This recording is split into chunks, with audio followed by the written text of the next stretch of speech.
आप सब मेरे मसीह भाई बहनों को एक बार फिर से जय मसीह की। परमेश्वर के अनुग्रह दया और कृपा से प्रभु ने हम सबको एक बार फिर से मिलने का मौका दिया। इसके लिए प्रभु का धन्यवाद करेंगे। आज तारीख है 3/6/2025 और हम शाम का वचन पढ़ेंगे। हम पढ़ेंगे दूसरे इतिहास की पुस्तक में से 19 और 20 अध्याय। इसके पढ़े सुने जाने पर प्रभु की आशीष हो। यहूदा का राजा यहोशापात यरूशलेम को अपने भवन में कुशल से लौट गया और हनानी नामक दर्शी का पुत्र येहू यहोशापात राजा से भेंट करने को निकला और उसने कहा, क्या दुष्टों की सहायता करना और यहोवा के बैरियों से प्रेम रखना चाहिए?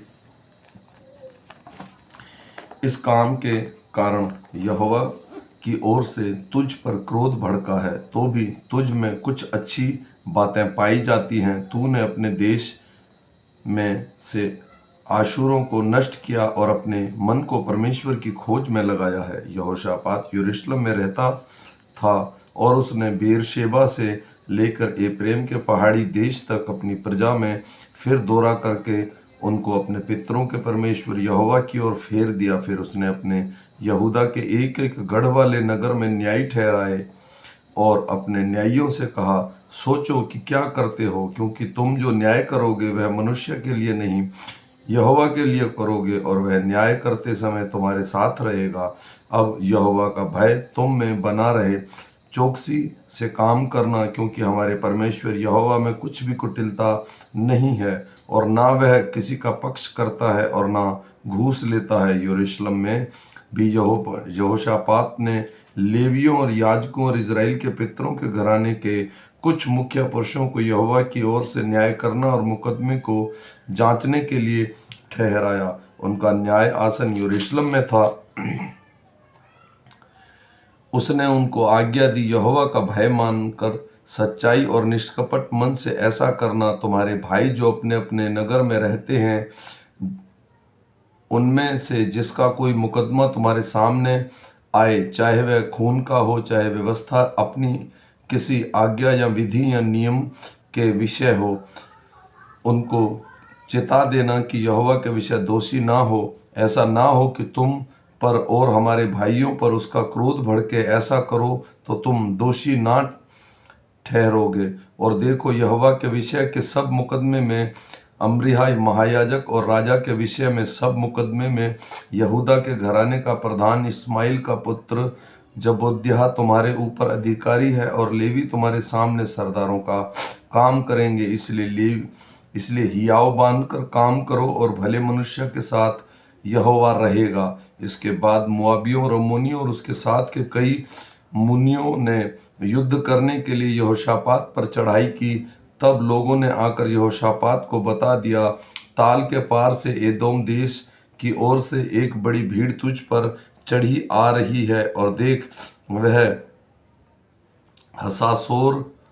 हसासोन नतार तक, जो एनगिदी भी कहलाता है, पहुंच गई है। तब यहोशापात डर गया और यहोवा की खोज में लग गया और पूरे यहूदा में उपवास का प्रचार कराया। अंत यहूदी यहोवा से सहायता मांगने के लिए इकट्ठा हुए, वरन वे यहूदा के सब नगरों में यहोवा के भेंट करने को आए। तब यहोशापात यहोवा के भवन के नए आंगन के सामने यहूदियों और यरूशलेम की मंडली में खड़े होकर यह कहने लगा, हे हमारे पितरों के परमेश्वर यहोवा, क्या तू स्वर्ग में परमेश्वर नहीं, और क्या तू जाति जाति के सब राज्यों के ऊपर प्रभुता नहीं करता, और क्या तेरे हाथ में ऐसा बल और पराक्रम नहीं है कि तेरा सामना कोई नहीं कर सकता? हे हमारे परमेश्वर, क्या तूने इस देश के निवासियों को अपनी प्रजा इज़राइल के सामने से निकालकर उन्हें अपने मित्र अब्राहम के वंश में सदा के लिए नहीं दे दिया? वे इसमें बस गए और इसमें तेरे नाम का एक पवित्र स्थान ठहरा कर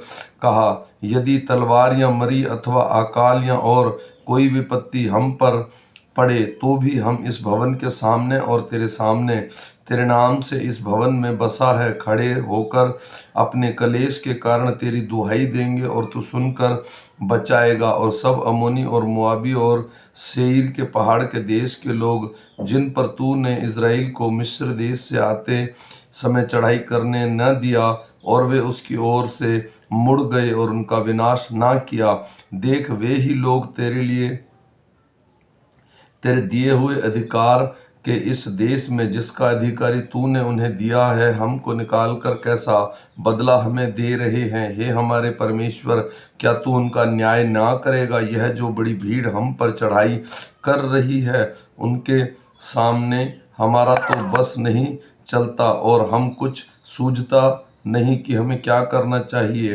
परंतु हमारी आंखें तेरी ओर लगी हैं। सब यहूदी अपने अपने बाल बच्चों, स्त्रियों और पुत्रों समेत यहोवा के सम्मुख खड़े रहे। तब आसाप के वंश में से ये यहीजीएल नामक एक लेवी, जो जकरयाह का पुत्र और बनाया का पोता और मत्तिया के पुत्र ययेल का परपोता था, और जो मंडली के बीच यहोवा का आत्मा समाया, तब वह कहने लगा, हे सब यहूदियों, हे यरूशलेम के रहने वालों, हे राजा यहोशापात, तुम सब ध्यान दो। यहोवा तुमसे यों कहता है कि तुम इस बड़ी भीड़ से मत डरो और तुम्हारा मन कच्चा ना हो, क्योंकि युद्ध तुम्हारा नहीं परमेश्वर का है। कल उसका सामना करने को जाना।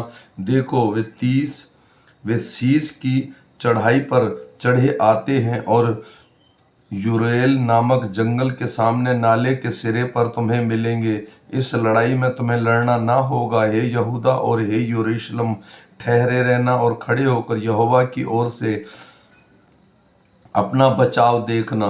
मत डरो और तुम्हारा मन कच्चा ना हो। कल उनका सामना करने को चलना और यहोवा तुम्हारे साथ रहेगा। तब यहोशापात भूमि की ओर मुंह करके झुका और सब यहूदी और यरूशलेम के निवासियों ने यहोवा के सामने गिरकर यहोवा को दंडवत किया। कहातियों और कोरहियों में से कुछ लेवी खड़े होकर इज़राइल के परमेश्वर यहोवा की स्तुति अत्यंत ऊंचे स्वर से करने लगे। वे सवेरे उठकर तकाओ के जंगल को निकल गए और चलते समय यहोशापात ने खड़े होकर कहा, हे यहूदियों, हे यरूशलेम के निवासियों, सुनो, मेरी सुनो। अपने परमेश्वर यहोवा पर विश्वास रखो, तब तुम स्थिर रहोगे। उसके नबियों की प्रतीति करो और तब तुम कुर्ताहट हो जाओगे। तब उसने प्रजा के साथ सहमति करके कितनों को ठहराया, जो कि पवित्रता के शोभ्यमान होकर हथियारबंदों के आगे आगे चलते हुए यहोवा के गीत गाएं और यह कहते हुए उसकी स्तुति करें, यहोवा का धन्यवाद करो, क्योंकि उसकी करुणा सदा की है।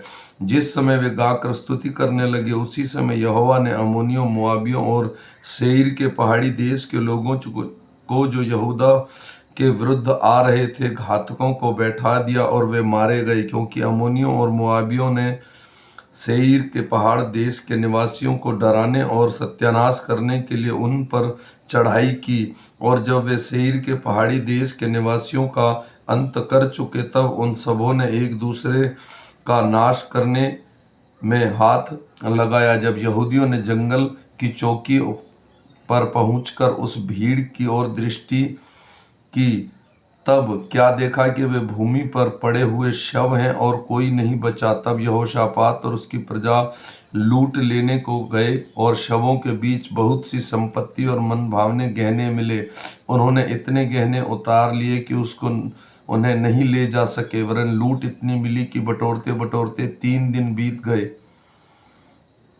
चौथे दिन वे बाराका नामक तराई में इकट्ठा हुए और वहां यहोवा का धन्यवाद किया। इस कारण उस स्थान का नाम बराका की तराई पड़ा, जो आज तक है। तब वे अर्थात यहूदा और यरूशलेम नगर के सब पुरुष और उसके आगे आगे यहोशापात आनंद के साथ यरूशलेम लौटे, क्योंकि यहोवा ने उन्हें शत्रुओं पर आनंदित किया था। अंत वे सारंगियां, वीणाएं और तुरियां बजाते हुए यरूशलेम में यहोवा के भवन को आए। जब देश देश के सब राज्यों के लोगों ने सुना कि इज़राइल के शत्रुओं से यहोवा लड़ा, तब उनके मन में परमेश्वर का डर समा गया और इस प्रकार यहोशापात के राज्य में चैन मिला, क्योंकि उसके परमेश्वर ने उसको चारों ओर से विश्राम दिया। यूं यहोशापात यहूदा का राज्य किया। जब वह राज्य करने लगा, तब वह 35 वर्ष का था और 25 वर्ष तक यरूशलेम में राज्य करता रहा। उसकी माता का नाम अजूबा था, जो शिल्ही की बेटी थी। वह अपने पिता आसा की लीक पर चला और उससे ना मुड़ा, अर्थात जो यहोवा की दृष्टि में ठीक है वही करता रहा। तो भी ऊंचे स्थान ढाए ना गए, वरन सब अब तक प्रजा के लोगों ने अपना मन अपने पितरों के परमेश्वर की ओर ना लगाया था। आदि से अंत तक यहोशापात के और काम हनानी के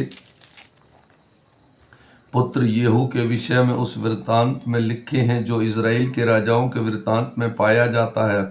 इसके बाद यहूदा के राजा यहोशापात ने इज़राइल के राजा अजिया से, जो बड़ी दुष्टता करता था, मेल किया, अर्थात उसने उसके साथ इसलिए मेल किया कि तरशीश जाने को जहाज बनाए, और उन्होंने ऐसे जहाज एस्योन गेबेर में बनवाए। तब दोदोवाह के पुत्र मरेशवासी एलियाजर ने यहोशापात के विरुद्ध क्या नबूवत की कि तूने जो अजिहा से मेल किया, इस कारण यहोवा तेरी बनाई हुई वस्तुओं को तोड़ डालेगा। अंत जहाज टूट गए और तरशीश को ना जा सके। आमीन। मेरे भाई और बहनों, ये छोटा सा वचन है, हम फिर मिलेंगे सुबह के वचन के साथ। मैं बेसिक बाइबल पढ़ता हूँ मेरे भाइयों, सिर्फ ओनली बाइबल। जो मेरा बहन भाई से सुने, सिर्फ बेसिक बाइबल करके सुने। मैं एक आप जैसा विश्वासी हूँ। मैं विश्वास करता हूँ जब भी हम बाइबल पढ़ेंगे, परमेश्वर इसके द्वारा हमारी अगुवाई करेगा और हमसे बातचीत करेगा। मैं पूरा साल बाइबल पढ़ता हूँ, 1 जनवरी से 31 दिसंबर तक। अगर कोई मुझे 365 दिन फॉलो करता है तो करीब पूरी की पूरी बाइबल कंप्लीट कर लेगा। सबको जय मसीह की। परमेश्वर का अनुग्रह है कि दया और कृपा हम पर, हमारे परिवारों पर अब से लेके अनंत काल तक होती रही। सबको जय मसीह की।